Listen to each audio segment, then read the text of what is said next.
함께 생각해 볼 말씀은 기드온과 300용사에 관련된 내용입니다. 이스라엘은 모세의 인도로 출애굽하였습니다. 이후에 광야에서 40년을 지냈습니다. 여호수아가 그 뒤를 이어서 이스라엘을 이끌어 가나안 땅에 들어가 정복 전쟁을 하였습니다. 그리고 땅을 분배했습니다. 자, 이거는 우리 구원과 그 신앙 생활을 설명한다고 말할 수 있습니다. 출애굽은 구원의 예표입니다. 40년 동안 또 광야 생활을 했죠. 이거는 우리 신앙 생활을 설명하는 겁니다. 40년간 광야 생활을 할 때요. 1세대가 다 죽었습니다. 모세와 갈렙을 제외하고 다 죽었죠. 그리고 전혀 새로운 이스라엘 2세대가 가나안에 들어갔습니다. 우리는 이 광야 같은 세상에서 교회 생활을 합니다. 즉 신앙 생활을 하면서 육신의 옛 성품이 죽습니다. 그리고 천국에 들어갈 때는 전혀 다른 새로운 성품으로 천국에 들어갑니다. 또 가나안에 들어가서 이스라엘이 전쟁에서 승리하죠. 그리고 땅을 배분합니다. 땅을 분배받았습니다. 우리는 구원 이후에 이 마귀와 영적 전쟁이 있습니다. 그래서 그 전쟁에서 승리할 때 이 땅에서도 영광과 복을 받고요. 천국에 들어가서 영원한 영광을 받습니다. 이 여호수아서는 이거를 잘 설명하고 있는 거예요. 그리고 이어지는 성경이 사사기입니다. 이 사사기는요, 우리 구원받은 각 개인의 신앙생활을 정말 세세하게 묘사하고 있습니다. 사사기 1장 1절에서는요, 한번 찾아볼까요? 사사기 1장 1절. 사사기 1장 1절. 여호수아가 죽은 후에 이스라엘 자손이 여호와께 묻자와 가로되 우리 중 누가 먼저 올라가서 가나안 사람과 싸우리까? 사사기의 시작은 이스라엘 자손이 여호와께 묻자와 가로되 하고 시작합니다. 그런데 사사기 21장을 찾아보실까요? 사사기 21장 25절. 그때에 이스라엘에 왕이 없으므로 사람이 각각 그 소견에 옳은 대로 행하였더라. 예. 시작은 하나님께 묻고 시작해서 사사기 끝날 때는 각각 그 소견에 옳은 대로 행함으로 끝나버립니다. 자, 이게 우리 신앙이 성장하면서 반복하면서 겪게 되는 겁니다. 하나님께 묻고 신앙을 하다가 또 어느 순간에는 하나님께 묻지 않고 자신의 지혜와 지식 そうそうそうです。写真撮って送りましょうか。はいはい。こっちがいいか。はい、 그런 신앙을 계속 반복합니다. 그러다가 또 주님께 묻죠. 또 자기의 소견에 옳은 대로 신앙생활을 할 때가 많습니다. 이게 반복되는 거예요. 그런데 여기서 낭망할 게 아니라 그 가운데 우리는요, 참으로 주님께 묻고 주님만 의지하는 그 삶을 살아야 한다는 것을 점점점 깨닫게 됩니다. 경험을 통해서 알게 되죠. 하나님은 우리를 지옥에서 완전히 건져주셨습니다. 그래서 감사와 찬송으로 평안한 삶을 살고 있어요. 그런데 사탄 마귀가 예수님을 시험하였습니다. 끝까지 시험했습니다. 예수님을 40일 동안 줄이신 예수님을 광야에서 시험했죠. 그 사탄 마귀가 십자가 위에서 피 흘리고 계시는 주님을 또 시험합니다. 사탄 마귀는 끝까지 시험을 합니다. 틈만 나면 시험을 하고요. 그게 우리에게도 それ 마찬가지예요. 私たちにも同じなんです。で、まだ初めに探した四式の6丁の1丁を見てたら、で、問題があります。一節に、主の目に悪とされることを行ったって書いてあります。 행할 때가 문제인 겁니다. 이스라엘에 죄가 들어왔죠. 그러면 하나님의 징계가 있습니다. 주님께서 여호와께서 7년 동안 그들을 미디안의 손에 붙이셨어요. 그리고 3절에요. 이스라엘이 파종한 때가 되면 어김없이 미디안, 아말렉, 동방에서 올라옵니다. 올라와서 4절에 토지 소산을 멸하여 이스라엘 가운데 식물을 남겨두지 아니하며. 그러니까 이스라엘이 잘 될 때 하나님을 떠나는 게 문제인 겁니다. 육신이 잘 될 때 하나님을 떠나는 것이 문제인 겁니다. 여수론이 살찜에 여호와를 발로 찼도다. 이 말씀이 있는 것처럼 육신의 어떤 그 복이 임할 때 그 복을 주신 주님께 감사해야 되는데 하나님을 떠나는 게 문제죠. 그러다가 6절에 사사기 6장 6절에요. 이스라엘이 미디안을 인하여 미약함이 심한지라. 미약함이 심해지면 7절에 그제서야 여호와께 부르짖습니다. 회개하는 겁니다. 돌이키는 겁니다. 잘못되었구나. 잘못된 신앙생활을 하고 있었구나.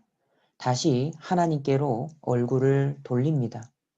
그러면 14절에 14절에 말씀하신 것처럼 하나님께서 한 선지자를 보내주십니다. 이 사람이 사사인 거예요. 보내주셔서 구원하여 주십니다. 사사기 전체는 이 내용이 계속해서 반복되고 있는 겁니다.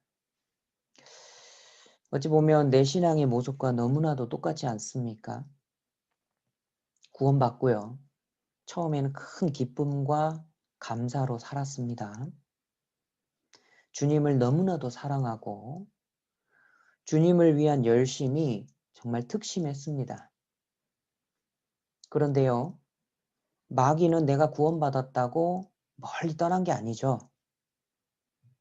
온갖 육신의 정욕은 없어진 게 아니었습니다. 내 안의 죄성은 그대로 있었던 거예요. 세상의 부요를 보면 눈길이 그쪽으로 가졌고 그 부요함을 추구하고 또 말씀보다 내 지식, 내 생각을 의지하게 됩니다. 하나님께 순종하는 것보다 눈에 보이는 환경을 따라서 행동했습니다. 사실은 이게 문제죠. 그러면 징계가 주어져요. 내가 추구하던 재물을 잃어버리게 되고 내가 의지하던 직장, 내가 의지하던 사람들에게 문제가 생깁니다. 이거를 내 힘으로 해결하려고 하면 할수록 나의 미약함은 더 심해집니다. 이때 우리가 해야 될 일이 있어요.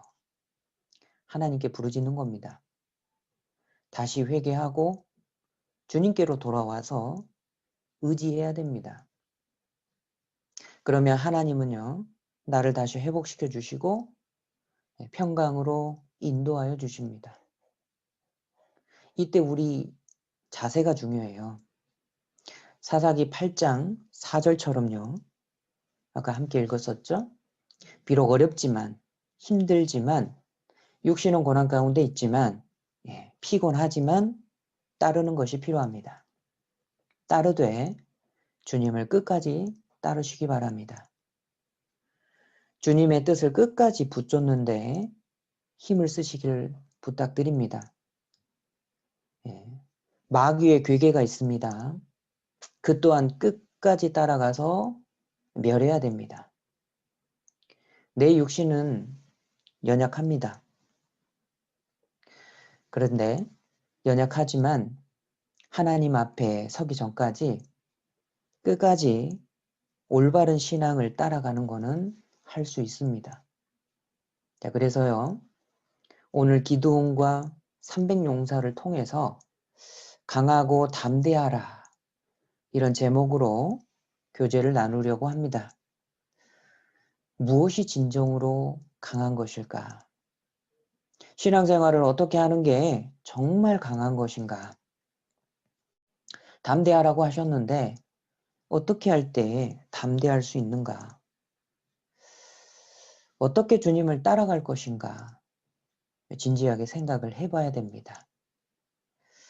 오늘은 사사기 곳곳에 그리고 성경 곳곳을 좀 찾도록 하겠습니다. 자, 강하고 담대하라. 하나님이 명령하셨죠?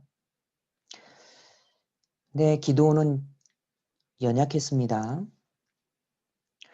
이렇게 말씀드리니까 기도원이요.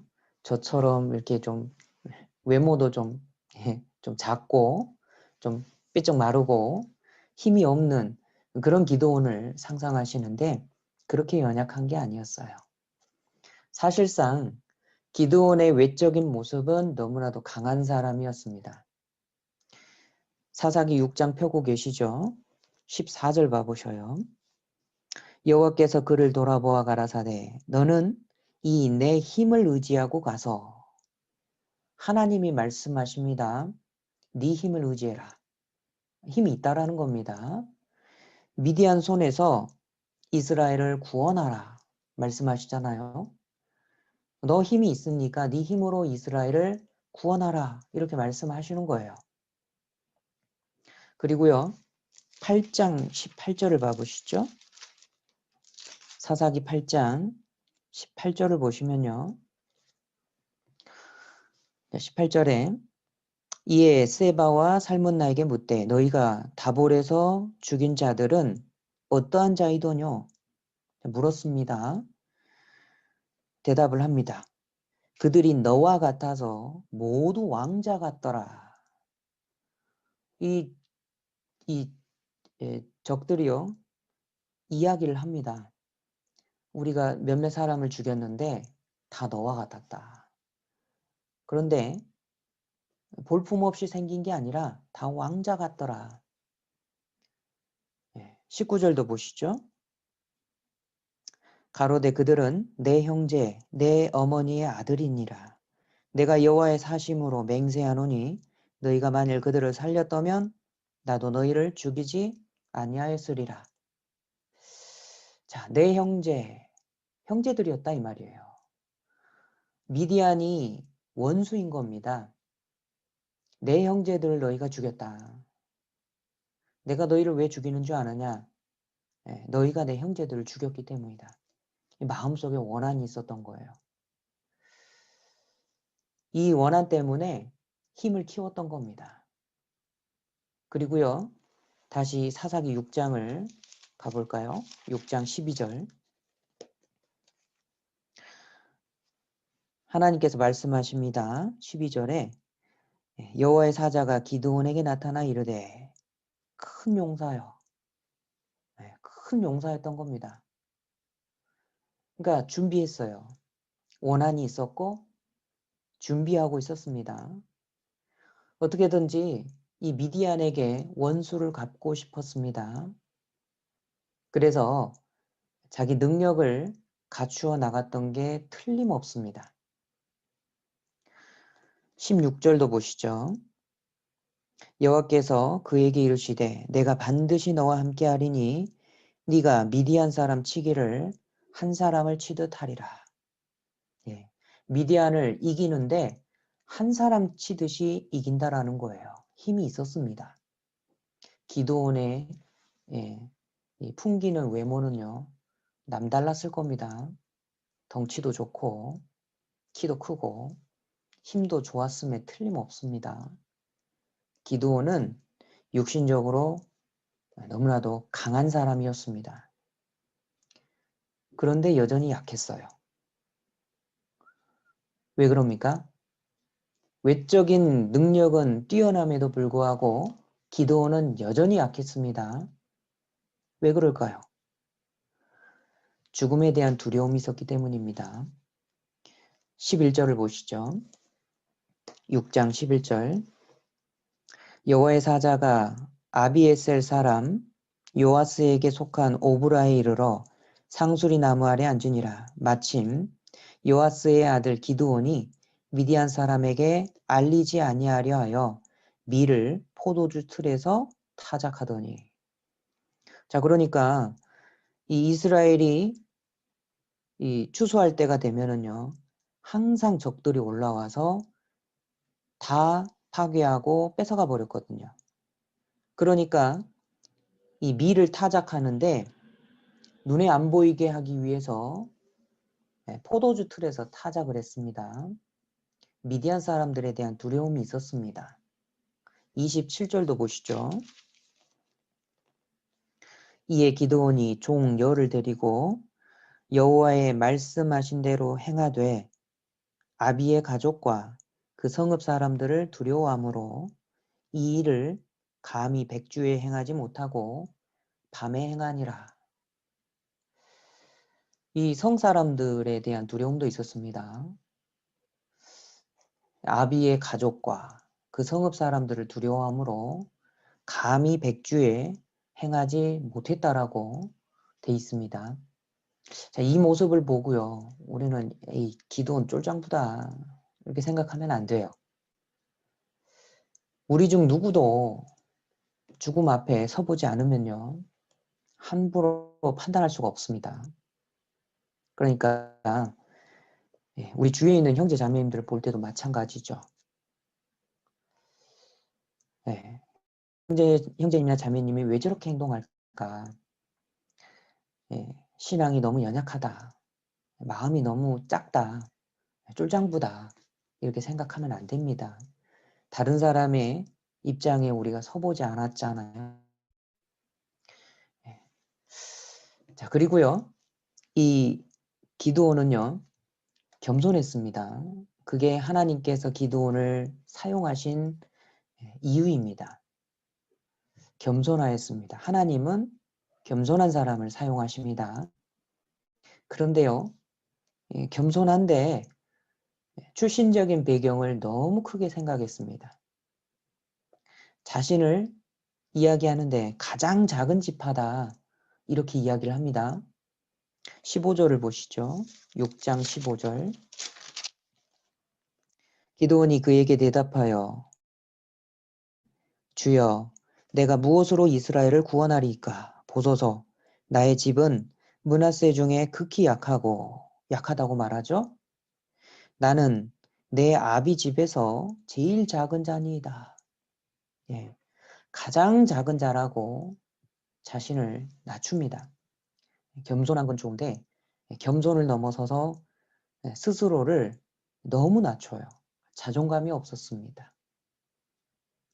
그리고요, 기드온이 연약한 가장 중요한 이유가 뭐냐? 13절에 하나님이 함께 하신다라는 확신이 없었어요. 6장 13절을 보시죠.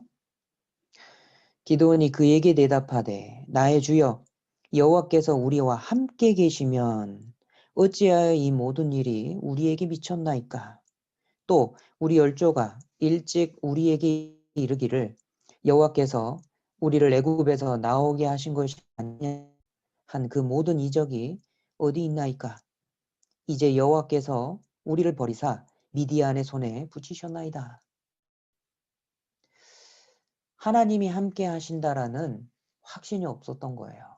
여호와여, 여호와께서 우리와 함께 계시면 어찌하여 이 모든 일이 우리에게 미쳤나이까? 그러니까 하나님이 함께 계시지 않아서 이런 징계를 모두 다 받고 있다라고 생각하고 있는 겁니다. 자, 이 기드온에게 하나님은 뭐라고 말씀하십니까? 하나님께서 이 기드온을 다루신 방법은요. 이게 하나님의 위로인 거예요.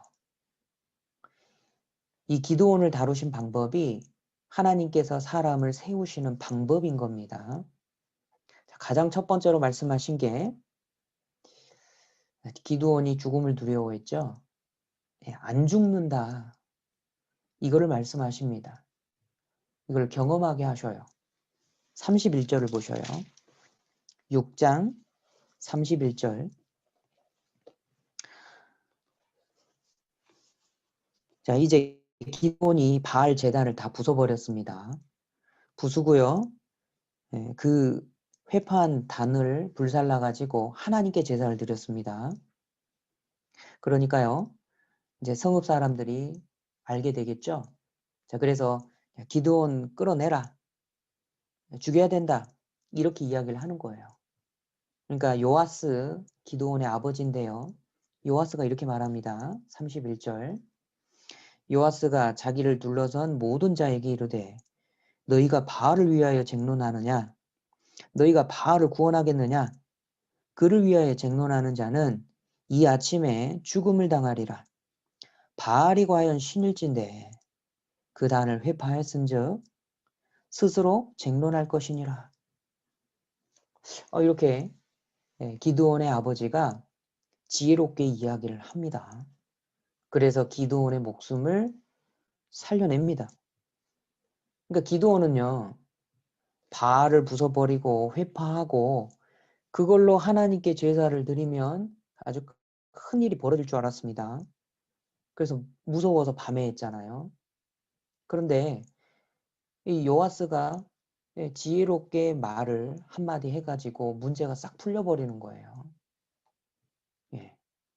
하나님은 뭐라고 말씀하신 겁니까? 죽을 것 같아도 안 죽는다. 요거를 경험하게 하시는 거예요. 자, 그리고요.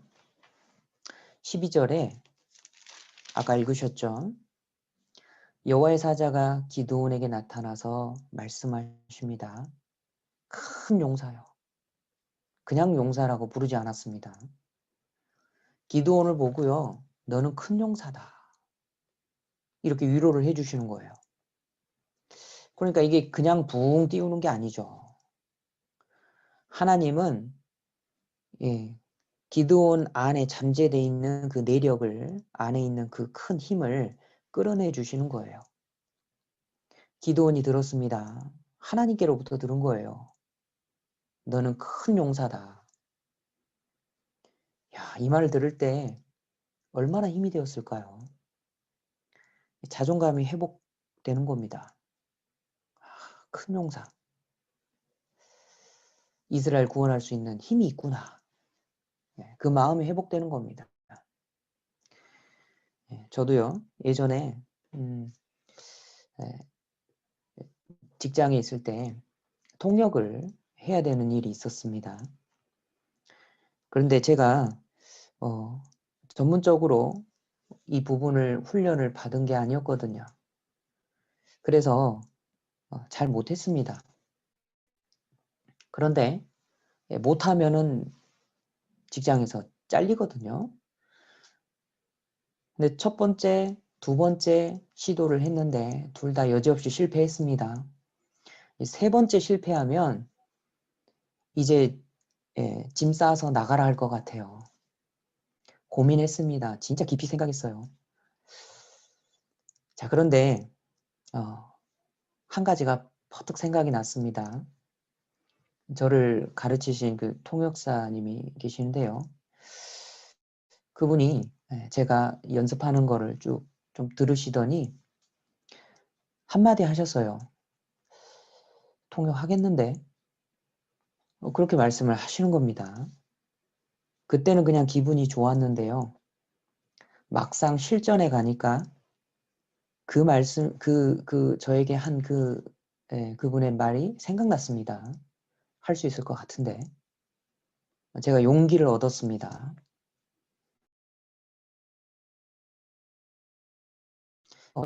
곰곰이 생각했어요. 그리고 나서 세 번째 이제 통역을 했는데 진짜로 되는 겁니다. 예, 그래서요. 예, 무려 4년이나 버텼습니다. 금방 잘릴 줄 알았는데 사람의 말도 어떤 위로를 해주고 자존감을 세워주지 않습니까? 그 말을 믿고서도 용기를 얻어서 어떤 일이 가능하게 됩니다. 그런데 하나님의 위로는 얼마나 큰 힘이 될까요? 기드온에게 큰 용사여 그랬습니다. 예, 큰 용사여. 하나님의 위로는 참으로 큰 힘이 되었을 겁니다. 자, 그리고 하나님께서 기드온을 세우시는 세 번째, 하나님이 함께 하신다라는 것을 확인시켜 주셨습니다. 그 방법이 놀랍습니다. 예수님이 직접 나타나셨어요. 13절을 보시죠. 기드온이 그에게 대답하되 나의 주여 여호와께서 우리와 함께 계시며 어찌하여 이 모든 일이 우리에게 미쳤나이까. 자, 기드온이 말하죠. 나의 주여, 나의 주여. 자, 여기에서 나타난 11절에 보면은 여호와의 사자가 나타났다고 기록하고 계시는데요. 예수님입니다. 하나님은요, 그저 천국 보좌에 앉아만 계신 분이 아니에요. 내가 너희들 구원해 놨으니까 너희들 힘껏 주님 위해서 한번 살아봐라. 그리고 천국 가서 만나자. 천국에서 만나자. 힘내, 화이팅! 이렇게만 하신 분이 아닙니다. 주님은 천국 보좌에 그저 앉아만 계신 분이 아니에요. 우리 인생 가운데 나타나시는 분입니다. 우리 인생 가운데 역사하시는 분이에요. 구약에서는요, 종종 여호와의 사자, 한 사람, 여호와의 군대 장관 이런 식으로 묘사를 하고 계십니다. 예수님인 거예요. 14절 봐보셔요. 여호와께서 그를 돌아보아 가라사대. 여호와께서 그를 돌아보았다라고 기록하고 계시죠. 예수님인 겁니다. 18절도 봐보셔요. 기드온이 이야기합니다. 내가 예물을 가지고 다시 주께로 와서 그것을 주 앞에 드리기까지 이곳을 떠나지 마시기를 원하나이다. 그가 가로되 내가 너 돌아오기를 기다리리라. 자, 기드온이요, 이 여호와의 사자에게 제사 드리기를 청하고 있습니다. 그러니까 허락하죠. 천사는 경배받지 않습니다. 오직 경배를 받으시는 분은 하나님 뿐이셔요. 그러니까 기드온에게 나타나신 분이 예수님이십니다. 기드온을 위로하시고 기드온을 세우기 위해서 하나님이 직접 오신 거예요. 자, 그리고 제사를 받으십니다. 21절 여호와의 사자가 손에 잡은 지팡이 끝을 내밀어 고기와 무교전병의 댐에 불이 반석에서 나와 고기와 무교전병을 살랐고 여호와의 사자는 떠나서 보이지 아니한지라. 예, 제사를 받으신 겁니다. 이게 뭘 뜻하냐면요. 하나님과 화목됐다. 그러니까 기도원을 대면하신 분이 주님이시고 친히 약속을 하셨잖아요. 하나님께서 이루시겠다라는 확실한 그 뜻이 제사를 받으신 겁니다. 기드온의 마음을 하나님이 아시고 받으셨다라는 것을 뜻하는 거예요. 자, 이것만 봐도요. 하나님께서 기드온을 통해서 이스라엘을 구원하시겠다라는 것을 기드온은 확신할 수 있습니다. 자, 그런데 기드온이 갑자기 양털 시험을 요청합니다. 기드온은 주님을 만났잖아요. 약속 받았잖아요. 그런데 기드온은요, 더 확실히 하기를 원했습니다. 여전히 확신을 더하기를 원했어요. 그래서 양털 시험을 부탁합니다. 36절로 40절을 봐보셔요. 6장 36절로 40절입니다. 기드온이 하나님께 여짜오되 주께서 이미 말씀하신 같이 내 손으로 이스라엘을 구원하려 하시거든 보소서 내가 양털 한 뭉치를 타작마당에 두리니 이슬이 양털에만 있고 사면 땅은 마르면 주께서 이미 말씀하신 같이 내 손으로 이스라엘을 구원하실 줄 내가 알겠나이다. 자, 이렇게 양털 시험을 요청했습니다. 하나님께서 들어주셨어요. 그러니까 양털에 물이 가득하게 됐습니다. 짜니까 그릇에 가득했다. 그러죠? 근데 39절 기드온이 또 하나님께 여짜오되 주여 내게 진노하지 마옵소서 내가 이번만 말하리이다 구하옵나니 나로 다시 한번 양털로 시험하게 하소서 양털만 마르고 사면 땅에는 다 이슬 있게 하옵소서 하였더니 40절은 같이 읽으시죠. 이 밤에 하나님이 그대로 행하시니 곧 양털만 마르고 사면 땅에는 다 이슬이 있었더라. 놀랍게도 2번이나 시험합니다. 믿음이 부족한 것처럼 보이죠. 처음에 저도 구원 막 받고요. 기드온의 이 양털 시험이 이해가 안 됐어요. 하나님을 시험하네. 이해가 안 됐는데 예, 이 양털 시험은요. 우리에게 교훈을 주고 있습니다. 이 믿음이 부족해서 그런 게 아니에요. 이미 하나님의 언약을 받았고 믿고 있습니다. 이제 행하려 하니까 더 확실한 징표를 구하고 있는 겁니다. 우리도요. 이 징표를 구하는 신앙을 가져야 할 겁니다.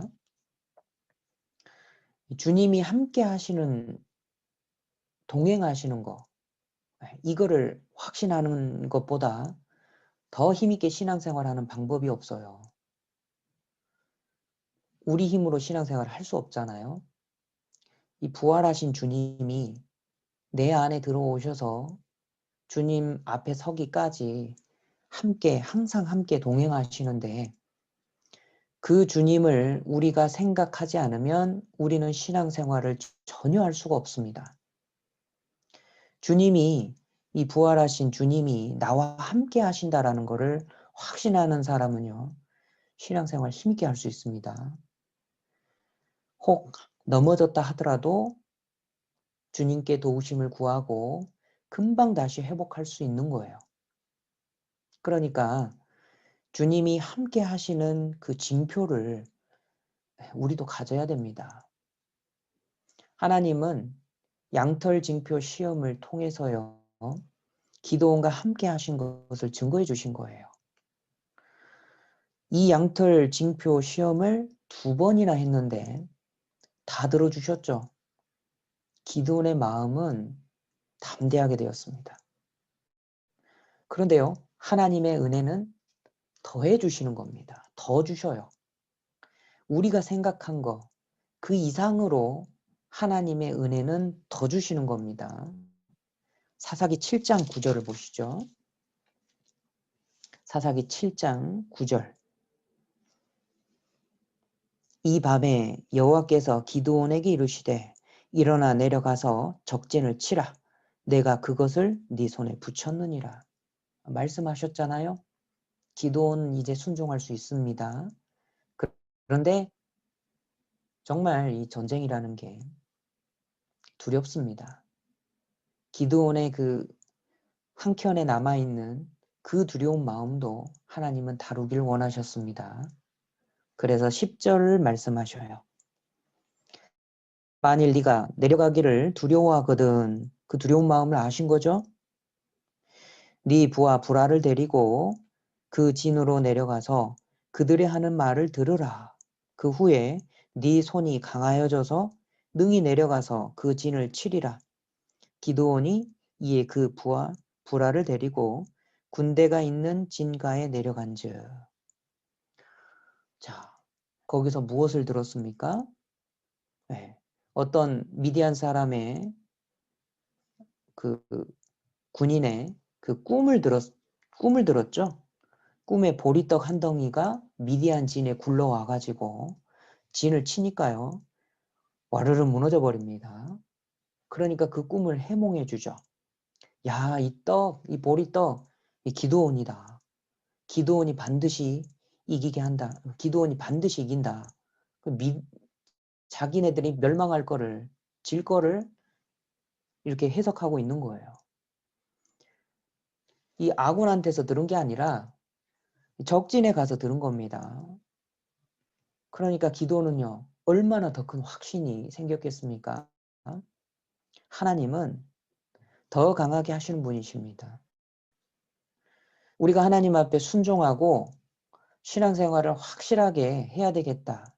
마음을 먹으면요, 하나님은 더 큰 확신을 주시는 분이에요. 신앙생활 열심히 해야 되겠다. 항상 연초에는 마음을 먹습니다. 그런데 한켠에 경제적인 어려움은, 육신의 안락함은 두려움이 항상 있죠. 하나님은요, 그 또한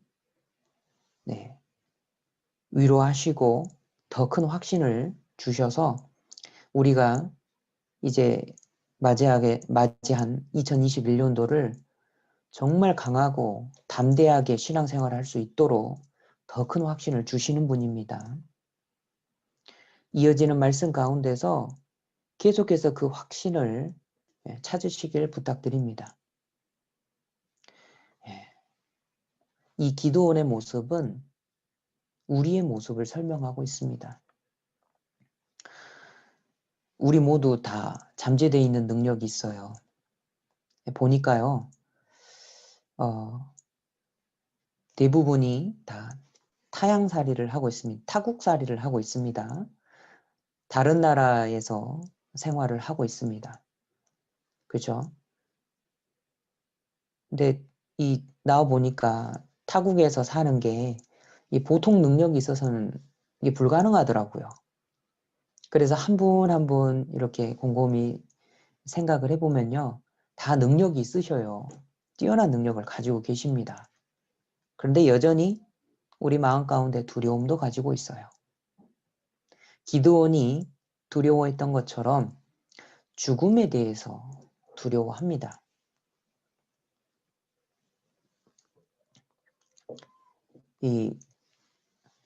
어느 누구도 죽음에 대한 두려움에서 벗어나기가 이게 어려운 겁니다. 히브리서 2장 15절에 말씀하시죠. 또 죽기를 무서워함으로 일생에 매어 종노릇하는 모든 자들이다. 그러니까 죽는 것 때문에 종노릇하는 겁니다. 근데 누구도 비겁하다고 비난할 수 없어요.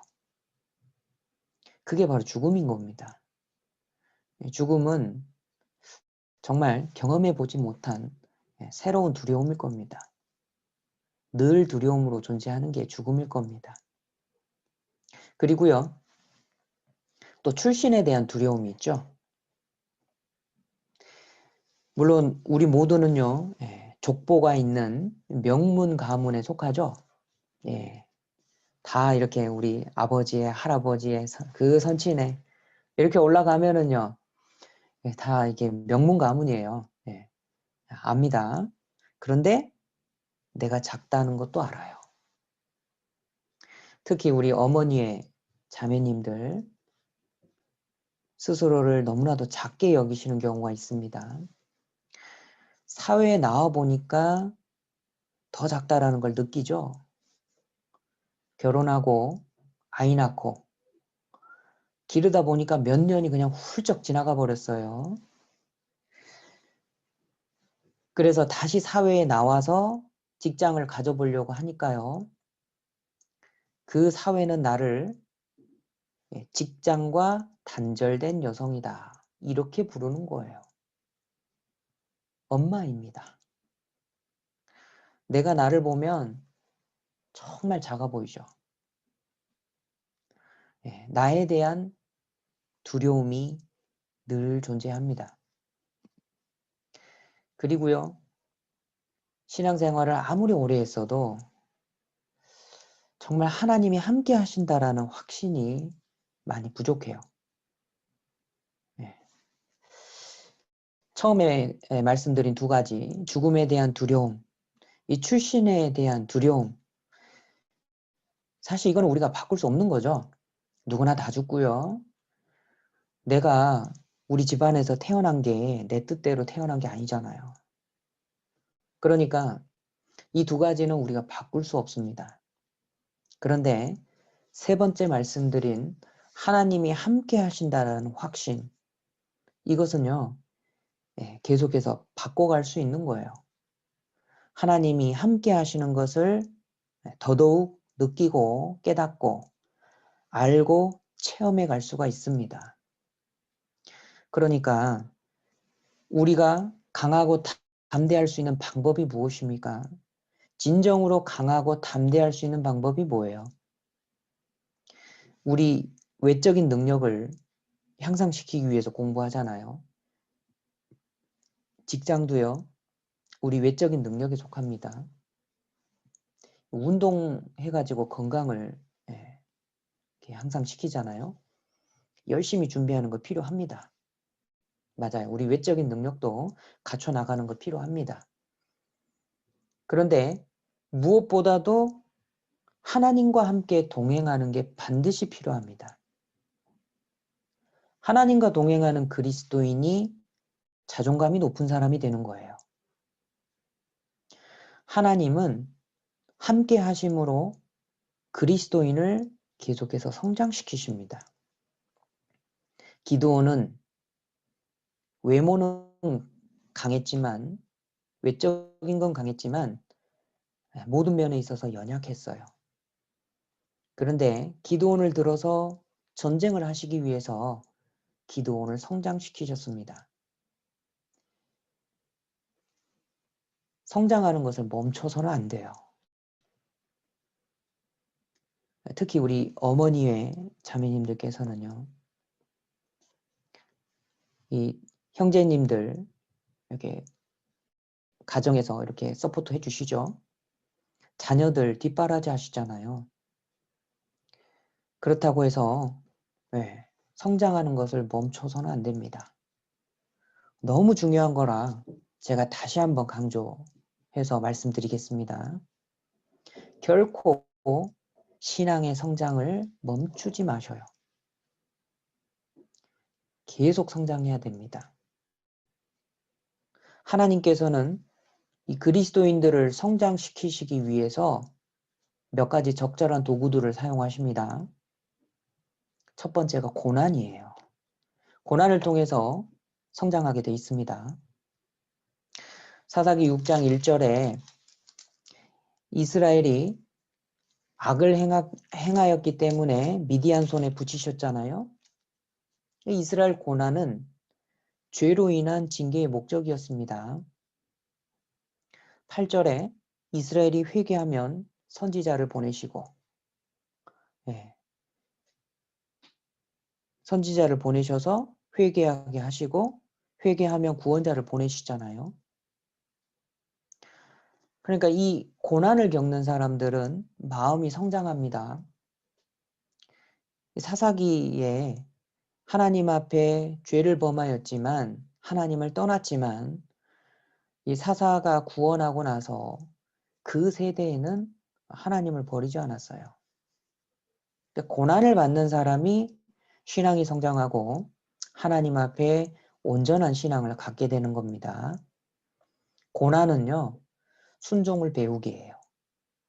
영광으로 인도하는 그 도구가 고난입니다. 여기 잡아 놓으시고 히브리서 5장 8절을 가시죠. 히브리서 5장 8절을 찾겠습니다.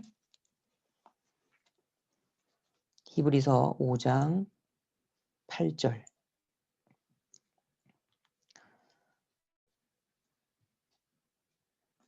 자, 8절을 같이 읽으시죠. 그가 아들이시라도 받으신 고난으로 순종함을 배워서. 예수님이신데 出ましたイエスなんだけど、苦難によって順序を並びました。エブライスの手紙の2章の中節も聞きます。2章の中節です。というのは、多くこの子らを栄光への導くために彼らの救いの things and by whom are all things, in bringing many sons e molti figli alla gloria, di rendere perfetto per mezzo di sofferenze l'autore della salvezza. Urheber des Heils führt uns durch Leiden zur Herrlichkeit. Das heißt, das Leiden hilft uns, を並ぶようになります。春潮を習って栄光へ導いてくださるんです。神様も苦難をもらいました。 하나님은 창조주이시지만 구원을 받으셔야 고난을 받으셔야 구원의 주님이 되시는 겁니다. 우리를 구원하실 자격을 얻으시기 위해서는 반드시 주님도 고난을 받으셔야 돼요. 그 자격을 위해서 우리의 구원의 주님이 되시기 위해서 고난 받으시고 죽으신 겁니다. 욥의 고난은요, 단련이 목적이었습니다. 욥기 23장 10절에 나의 가는 길을 오직 그가 하시나니 그가 나를 단련하신 후에는 내가 정금같이 나오리라. 요셉도요, 단련받기 위해서 고난을 받았습니다. 시편 105편 17절로 19절에요. 한 사람을 앞서 보내셨으며 요셉이 종으로 팔려도다. 한 사람을 보내는 방법이 뭐냐? 요셉을 종으로 판 겁니다. 고난이죠. 그 발이 착고에 상하며 그 몸이 쇠사슬에 매었으니 요셉은 저 지하 감옥까지 내려가는 고난을 받았습니다. 이게 뭐냐? 곧 여호와의 말씀이 응할 때까지라. 하나님의 말씀이 응할 때까지 요셉은 고난을 받았습니다. 심한 고난을 받았어요. 그런데 그 말씀이 저를 단련하였도다. 하나님은 요셉을 단련하시기 위해서 고난의 길로 인도하신 겁니다. 바울도 고난을 받았죠. 바울의 고난은 복음을 위한 고난이었습니다. 디모데 후서 2장을 찾아보시죠. 히브리서 앞에 디모데 후서 2장 9절.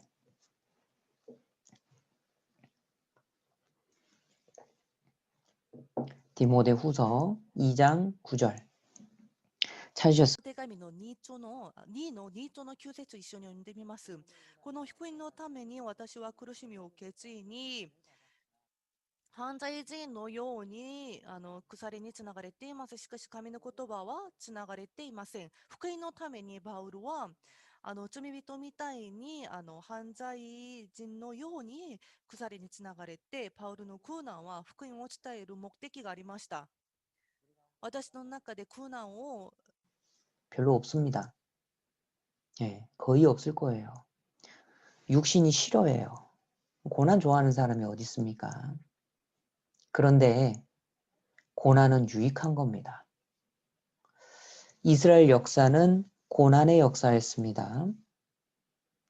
고난은 받았어도 하나님은 안 버리셨거든요. 이스라엘은 그 아픈 역사를 잊지 말라고 교육합니다. 고난의 역사를 사실 생각하고 싶지 않잖아요. 그런데 이스라엘은 아픈 역사, 고난의 역사를 잊지 말라 합니다. 어린아이들 손을 붙잡고 전쟁 기념관으로 갑니다. 쭉 기념관을 돌고서요. 과거 역사를 다 보여주죠. 그러면서 마지막에 이렇게 이야기합니다. 다시는 이런 일이 일어나서는 안 된다. 아이들은요, 눈물을 펑펑 흘리면서 이게 딱 각인이 되는 거예요. 그러니까 이스라엘의 어린 아이들이요, 어려서부터 철이 듭니다. 그걸 증명하는 게 뭐냐면 6.1 전쟁이에요. 세 번째 중동의 전쟁이 일어났습니다. 예, 작은 이스라엘 한 나라와 주변에 14개 아랍 국가가 모여가지고요. 이스라엘을 공격했습니다. 탱크로 이스라엘 국경에 전진 배치 다 해놨고요.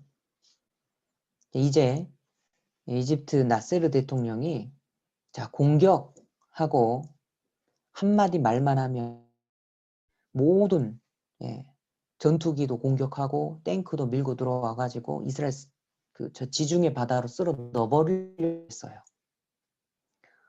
자, 그 6일 전쟁입니다. 정말 그 위기에 몰렸죠. 그런데 놀라운 게요. 유럽에서, 미국에서 이 이스라엘 사람들이 돌아가려고 하는 거예요. 전쟁이 금방 나는데 거기 왜 갑니까? 전쟁하러 갑니다. 이스라엘 지켜야죠.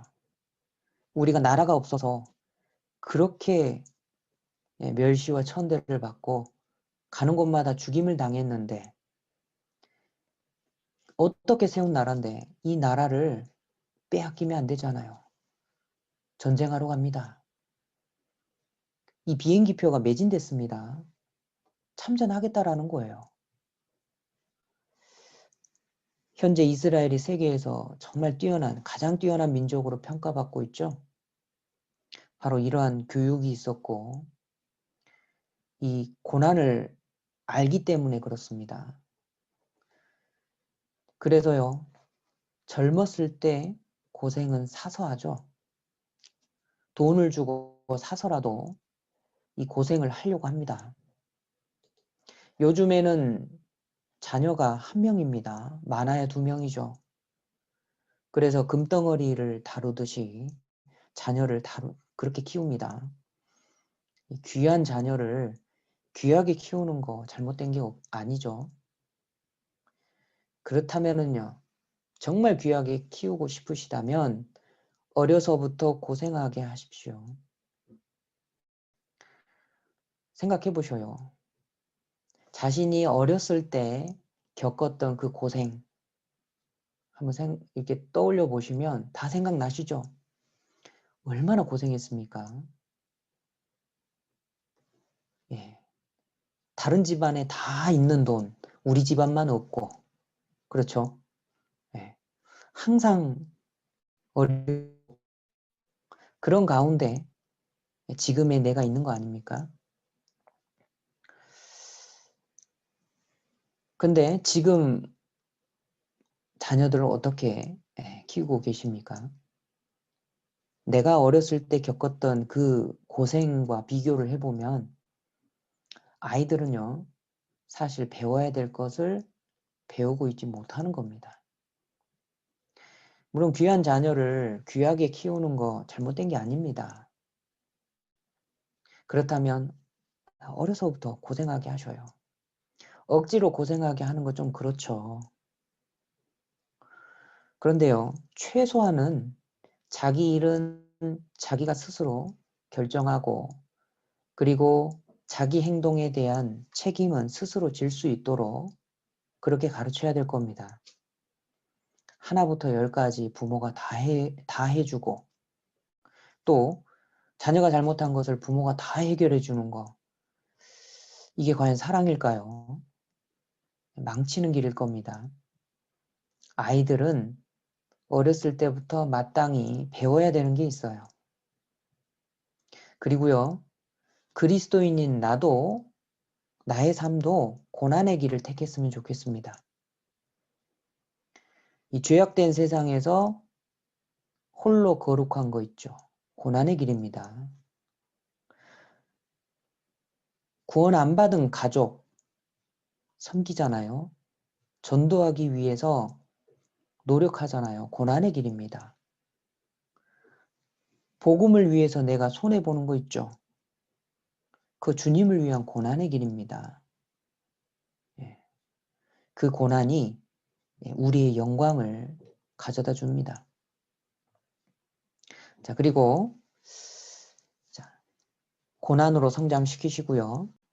그리고 그 고난 가운데 위로를 주셔서 우리를 성장시키십니다.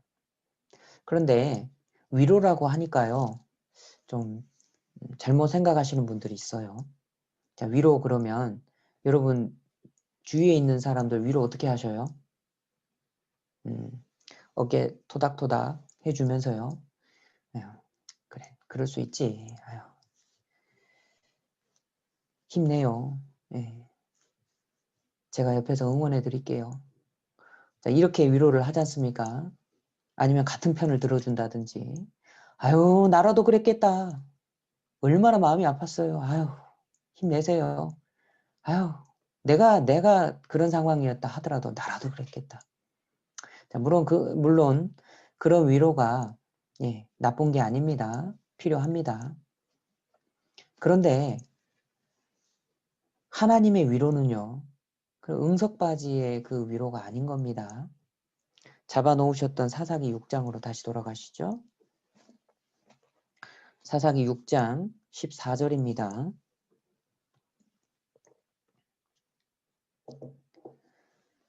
여호와께서 그를 돌아보아 가라사대 너는 이 내 힘을 의지하고 가서 이스라엘을 미디안의 손에서 구원하라. 내가 너를 보낸 것이 아니냐. 너는 힘을 내라. 이스라엘을 구원해라.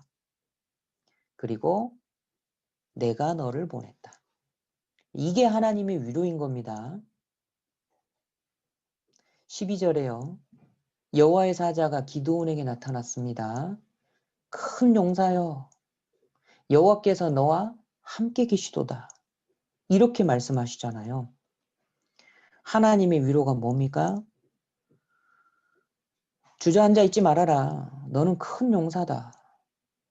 그리고 중요한 거, 내가 너와 함께 하겠다.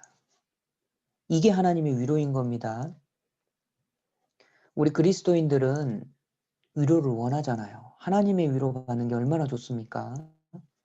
그런데 다른 위로가 필요한 게 아닙니다. 하나님이 나와 함께 계시다.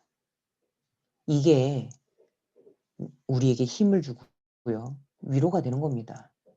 하나님은 고난 가운데 위로하시고 그 고난을 견디게 하시는 겁니다. 그리고 나를 위로하신 그 위로로요. 나를 통해서 다른 형제 자매도 위로하기를 원하십니다. 자, 고린도후서 1장을 찾겠습니다. 고린도후서 1장 4절입니다. 고린도후서 1장 4절 함께 읽어보시죠. 우리의 모든 환난 중에서 우리를 위로하사 우리로 하여금 하나님께 받는 위로로서 모든 환난 중에 있는 자들을 능히 위로하게 하시는 이시로다. 우리를 환난 중에서 위로하십니다. 그리고 우리로 하여금 하나님께 받은 위로로 다른 형제 자매들을 위로하게 하시는 분이에요. 그래서 주님은 고난 가운데 위로를 주셔서 우리 신앙을 성장시키십니다. 또 세 번째 방법으로 약속의 말씀이 신앙을 성장시킵니다. 사사기 6장 다시 잡아놓으신 사사기 6장으로 돌아가겠습니다. 16절 여호와께서 그에게 이르시되 내가 반드시 너와 함께하리니 네가 미디안 사람 치기를 한 사람을 치듯 하리라. 기드온에게 하신 약속이에요. 내가 반드시 너와 함께하겠다. 네가 미디안 사람 치는 것을 한 사람 치듯 하겠다. 반드시 이길 것이라 약속을 해주셨습니다. 우리에게도 약속의 말씀을 주셨습니다. 결코 멸망치 않는다고 약속하셨어요. 요한복음 10장 28절에 내가 저희에게 영생을 주노니 영원히 멸망치 아니할 터이요 또 저희를 내 손에서 빼앗을 자가 없느니라. 우리는 결코 이루어지지 않습니다. 한 번 구원받은 사람은 결코 멸망하지 않아요. 지옥 형벌 가운데 버려지지 않습니다. 그리고 주님이 또 약속하신 게 뭐냐면 볼지어다 세상 끝날까지 내가 너희와 항상 함께 하리라. 주님이 항상 우리와 함께 하신다라고 약속하셨습니다. 그러니까 그리스도인들은 반드시 세상을 이깁니다. 이것도 약속을 해주셨어요. 요한일서 5장을 찾겠습니다. 요한일서 5장 4절로 5절.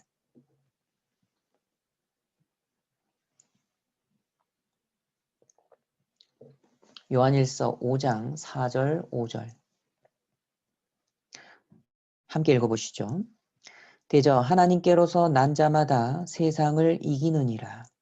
세상을 이긴 이김은 이것이니 우리의 믿음이니라. 예수께서 하나님의 아들이심을 믿는 자가 아니면 세상을 이기는 자가 누구뇨? 구원받은 사람을 뜻합니다. 예수께서 하나님의 아들이심을 믿는 자가 아니면 세상을 이기는 자가 누구뇨? 우리 그리스도인들을 뜻해요. 이 그리스도인들은 세상을 이기는 사람입니다. 우리는 반드시 이기도록 돼 있어요. 하나님의 약속이거든요. 뿐만 아니라 하나님은 이기는 체험을 주셔요. 이 체험은 반드시 필요한 겁니다. 신앙 성장의 핵심입니다. 이 기드온이요, 양털 시험을 했잖아요. 하나님의 약속을 못 믿어서 시험한 게 아닙니다. 기드온이 이야기합니다. 나와 말씀하시는 이가 하나님이 되시는 표징을 내게 보여주세요. 기드온은 더 큰 확신을 얻기를 원한 겁니다. 한 번 더 하죠. 내가 다시 한번 양털로 시험을 하겠습니다. 하나님 들어주십시오. 이 2번이나 시험을 합니다. 이 말씀을, 하나님의 말씀을 그냥 믿는 거요, 잘하는 겁니다. 하나님의 말씀이니까 우리가 믿고 순종하고 따르는 거 잘하는 겁니다. 그런데요, 확인하고 더 굳게 믿고 더 담대하게 행동하는 것은 더 잘하는 겁니다. 이 기드온은요, 기드온의 제사를 받으셨죠? 그리고 양털 시험도 하나님이 들어주셨잖아요. 이 징표를 얻은 겁니다. 그래서 담대하게 미디안 군대를 이겼습니다. 우리는 얼마나 더 큰 징표를 보고 있는 시대에 살고 있습니까? 우리 시대는 놀라운 시대예요. 수천 년 전에 성경 말씀이 문자 그대로 이루어지는 시대잖아요. 코로나 바이러스를 보면 느끼지 않습니까? 예수님의 말씀대로 마지막 시대에는 온역이 온 세상에 가득하다라고 말씀하셨는데 우리 시대에 그거를 보고요. 지진도 많이 나잖아요. 네. 제가 어젯밤에 뉴스를 보니까요. 크로아티아인가요? 진도 6.4 지진이 났더라고요. 뉴스에서는 이 마을의 절반이 사라졌다. 도시의 절반이 사라졌다. 이렇게 이야기를 할 정도입니다. 우리는 정말 눈으로 보고 있습니다. 성경에 기록된 예언이 우리 눈앞에 그대로 이루어지지 않습니까? 이스라엘이 망하리라. 그대로 이루어진 것을 다 봤고요. 이스라엘이 회복하리라 봤습니다. 초강대국이 될 것이다. 우리는 다 봤다니까요. 마지막 시대의 징조 이루어지고 있죠. 사람들 이마나 오른손에 표를 받는 시대가 올 것이다. 우리는 표받을 준비가 다 끝난 시대에 살고 있지 않습니까? 우리에게는 얼마나 더 크고 더 많은 표징이 있습니까? 우리는 더 담대할 수 있는 거예요. 더 이길 수가 있는 겁니다. 예. 그래서 우리는 더 크게 힘을 내는 것이 맞습니다. 자, 그런데 반드시 막막함이라는 게 찾아옵니다. 주님을 이제 의지하고 담대하게 세상을 이겨야 되겠다. 신앙생활 잘해야지 하고 마음을 딱 먹잖아요. 그러면 막막해요. だったらそれ頼るところない。心はもう天国なのに、前を見てたら、 We have great worlds before us. We have muro della oscurità, no? Perché questa oscurità non possiamo toccarlo. Aber wir sollten diese Wand 말씀 듣고 굳게 결심하고 믿음으로 행하려 하면 캄캄한 게 있어요. 경험해 보신 적 있으시죠? 뭘 어떻게 해야 될지 모르겠어요. 막막합니다. 그런데 그 벽 밀어내야 됩니다. 자, 이 이스라엘 마찬가지였어요. 자, 하나님께서 함께 하시겠다. 반드시 이기게 해주겠다. 하나님의 약속을 듣고 용기를 내봤습니다. 그래서 군대가 모였습니다. 자, 사사기로 다시 돌아갈까요? 사사기 7장 1절입니다. 사사기 7장 1절. 자, 여룻바알이라는 기드온과 그를 좇은 모든 백성이 일찍이 일어나서 하롯셈 곁에 진쳤고, 예, 자, 싸우자 했습니다. 자, 그래서 사람들이 모였어요. 그런데 이 7장에 보면은요, 모인 사람 숫자가요, 겨우 32,000명입니다. 이 숫자로 보면은 4대 1이거든요. 여러분 4대 1로 싸워서 이기실 수 있겠어요? 네, 물론 이기실 수 있죠. 네, 엄마는 위대합니다. 그러니까 이길 수 있어요. 네. 숫자만으로 보더라도 4대 1입니다. 네. 좀 능력을 발휘하면 해볼만 해요. 그래도요, 4대 1로 싸워야 되면은 너무 숫자가 약한 겁니다.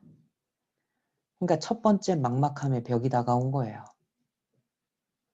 4대 1 상황을 보니까 어떻습니까? 야, 주님이 함께 하신다고 전쟁하라고 해서 용기 내서 모였는데 와, 우리 숫자는 32,000명밖에 안 되네. 상황을 보니까 낙담이 되는 거예요. 이건 뭐 그렇다 치고 한번 용기 내보자. 할 수 있습니다. 어떻게 해보면 4대 1은 좀 이길 수 있을 것 같잖아요. 그런데 두 번째 막막함은 진짜 어려운 거예요. 2절을 보셔요. 주님이 뭐라고 하십니까? 너를 좇은 백성이 너무 많은즉. 4절도 보셔요. 여호와께서 또 기드온에게 이르시되 백성이 아직도 많으니. 와, 내 눈에는 32,000명이 13만 5천 명과 싸우기에는 너무 부족한데 하나님은 오히려 뭐라고 하십니까? 너무 많다. 큰맘 먹고 2만 2천 명을 돌려보냈습니다. 그런데 아직도 많다. 그래서 결국 9,700명을 마저 돌려보내요. 이쯤 되면은 보통 사람들은 원망합니다. 아니 하나님, 저보고 싸우라는 말씀이신가요? 싸우지 말라는 말씀이신가요? 아, 숫자 다 빼버리면 어쩌자는 겁니까? 네, 하나님 원망하는 사람들이 많아요. 막막함이 두 번째 막막함이 다가왔거든요. 그런데 이때 벽을 한 번 더 밀어야 돼요. 사무엘상 17장 47절을 보시죠. 여기 잡아 놓으시고 사무엘상 17장 47절.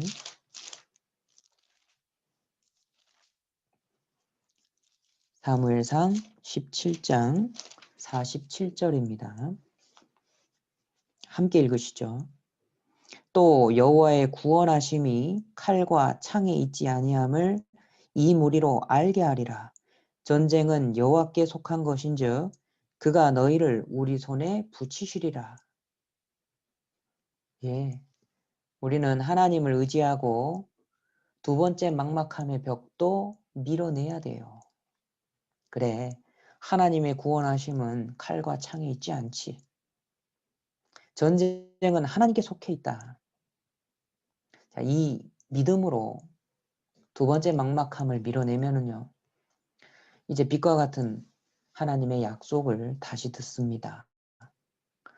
물 먹는 시험을 통과했죠? 그 후에야 구원의 약속을 받을 수 있었습니다. 사사기 7장 다시 돌아가죠. 사사기 7장 7절. 사사기 7장 7절. 함께 읽으시죠. 여호와께서 기드온에게 이르시되 내가 이 물을 핥아먹은 300명으로 너희를 구원하며 미디안 사람을 네 손에 붙이리니 남은 백성은 각각 그 초소로 돌아갈 것이니라. 300명 가지고 이기겠다고 이제 구원의 약속을 받습니다. 이 막막함의 벽을 밀어내는 거요. 정말 어렵습니다. 그런데 우리는 믿고 해야 돼요. 이게 어떻게 가능합니까? 묻는 사람도 있습니다. 그러니까 그것을 가능하게 하는 것이 순종밖에 없는 거예요. 그리고 그 순종을요, 주님께서는 뭐라고 말씀하시냐면 믿음이다 이렇게 부르시는 거예요. 순종은 누가 합니까? 주님을 체험하는 사람이 합니다. 이스라엘 백성들이 모세와 함께 애굽에서 나올 때요, 순종 안 했습니다. 그런데요, 홍해바다를 가르고 쫓아오는 애국 군대를 하나님께서 멸하셨죠. 그 놀라운 기적 하나님이 함께 하셔서 이기게 하신 그 체험을 한 사람들은, 그 이스라엘 사람들은요, 그제서야 여호와를 믿고 모세를 믿었다 이렇게 기록돼 있어요. 그러니까 주님을 체험하는 사람이 끝까지 순종합니다. 끝까지 따라가는 거예요. 한 번 의지하는 게 힘들지 한 번 순종해가지고 승리한 경험이 있는 사람은 계속 순종할 수 있습니다. 끝까지 순종할 수 있는 겁니다. 기드온을 따르는 300명의 용사들이 끝까지 따르고 끝까지 순종했어요. 그러니까 최선을 다하겠다라는 그 자세가 정말 중요합니다. 뭐가 최선일까요? 최선을 다해야 되겠다. 우리 마음 가운데 이 최선을 다해야 되겠다. 이 마음을 항상 갖는 사람들이 있거든요. 이 중요한 겁니다. 어떤 사람들은 왜 최선을 다해야 되는지를 몰라요. 예. 근데 어떤 사람들은요, 뭐만 했다 하면 최선을 다해야 되겠다라는 것을 배웠습니다. 이렇게 말씀하시거든요. 이게 타고나는 건가? 예, 물론 타고나는 사람도 있을 겁니다. 그런데 삶 가운데 최선을 다함으로써 얻는 유익이 있거든요. 그걸 경험한 사람들은 최선을 다하면 이런 유익이 있구나. 그래서요, 최선을 다하는 그 자세를 사람들 갖습니다. 그럼 뭐가 최선일까요? 많이 하는 게 최선일까요? 열심히 하는 게 최선일까요? 그것도 잘하는 거지만 그것만이 최선인 건 아닙니다. 정말 최선은 뭐냐? 가장 적합하게 하는 거예요. 가장 합당하게 행동하는 것이 최선인 겁니다.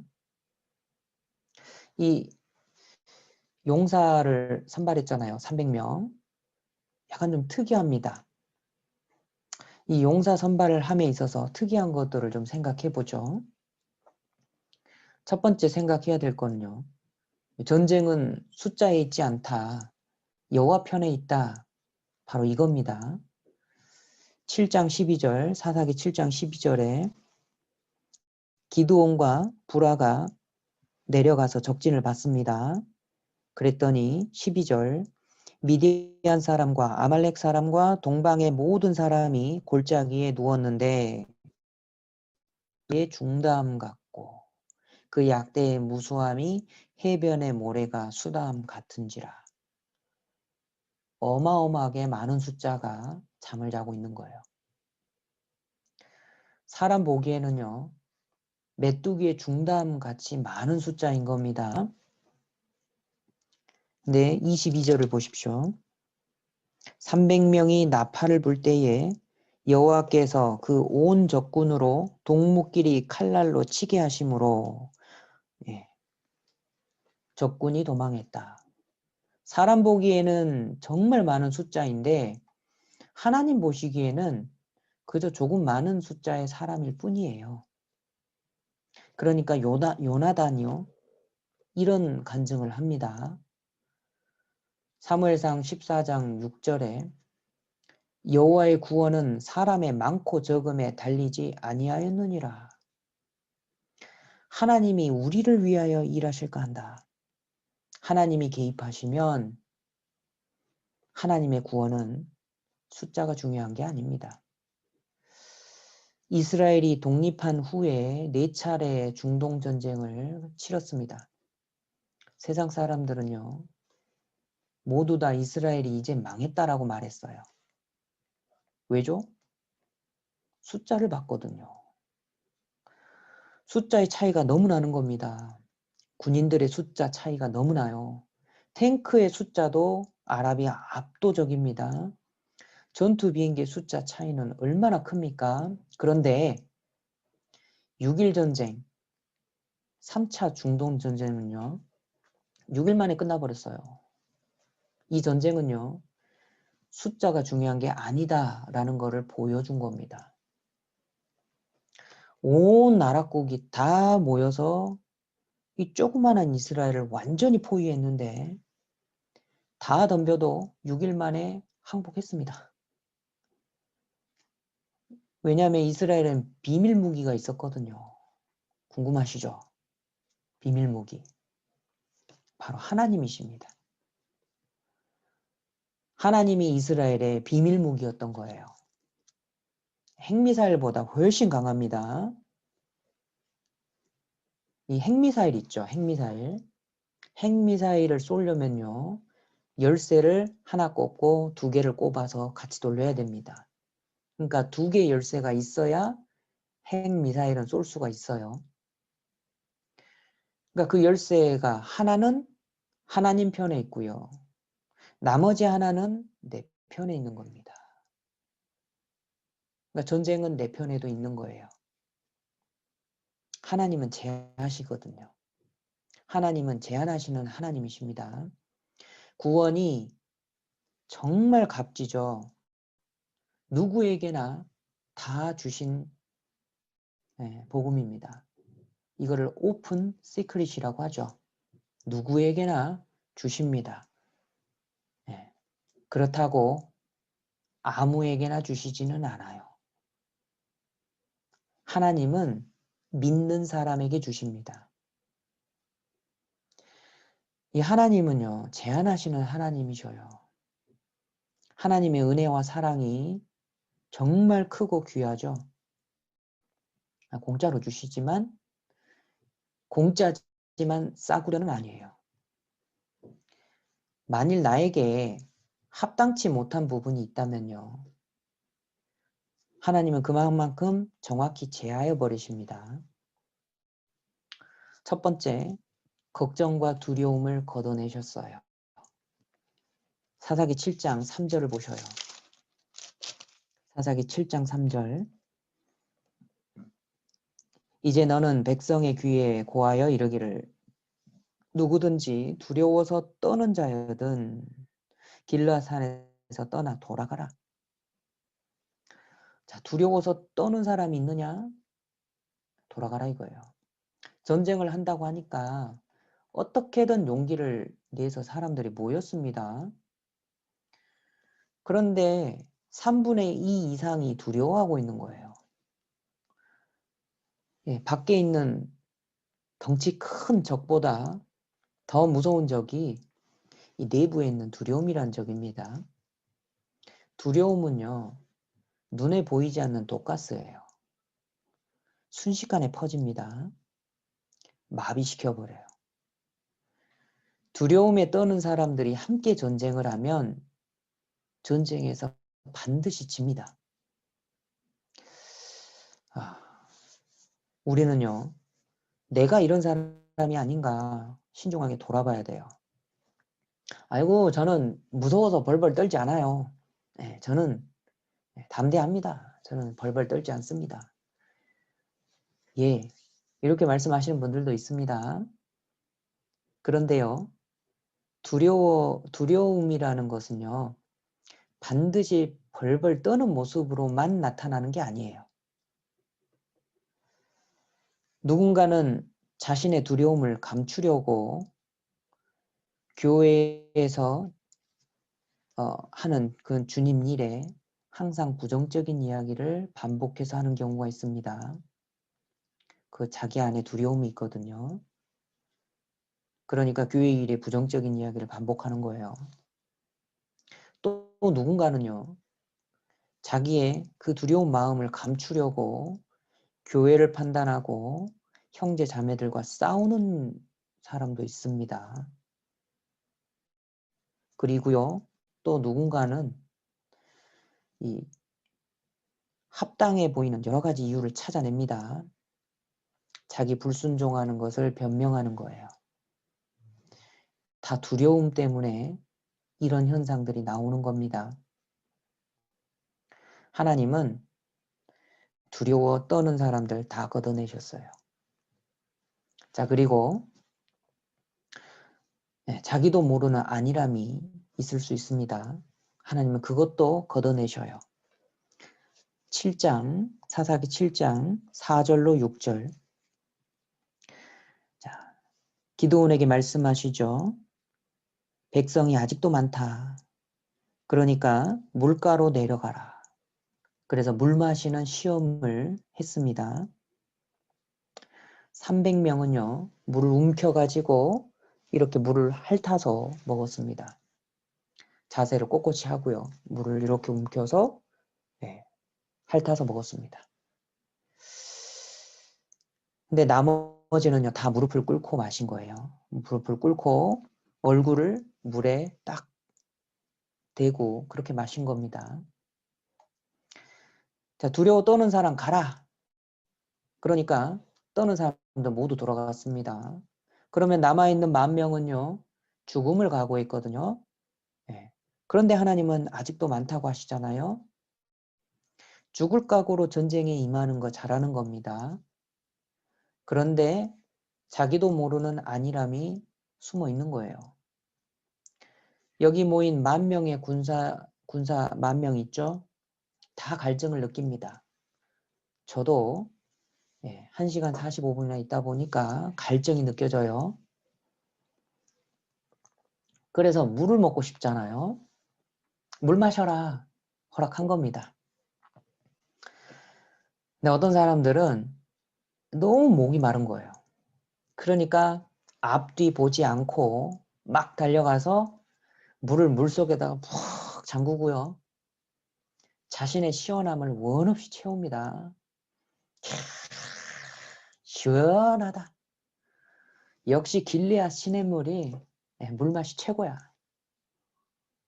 이렇게 하거든요. 그런데 어떤 사람들은 물을 손으로 움켜가지고 혀로 핥죠. 그 사람 목이 안 마를까요? 목이 마릅니다. 그런데 지금은 전쟁 중이거든요. 혹시라도 저기 기습하면은 다 죽잖아요. 그런데 많은 동료들이 이 긴장을 다 해제해버린 겁니다. 그리고 다 고개를 물에다가 집어넣고 물을 마시고 있는 거 아닙니까?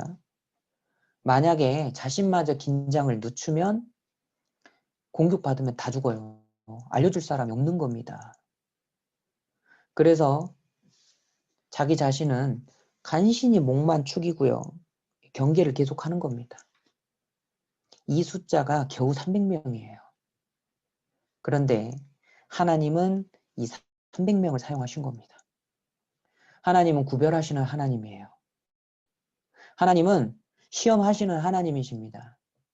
하나님은 반드시 일꾼을 사용하시기 전에 시험하십니다. 에덴 동산에서 선악과 시험을 하셨죠. 노아의 방주는요, 하나님의 시험이었습니다. 모세가 40세 되던 해에 시험하셨죠. 자기 육신의 능력으로 이스라엘을 구원하려던 모세는 시험에서 탈락. 40년간 훈련을 받고 80세 되던 해에 다시 시험하셨습니다.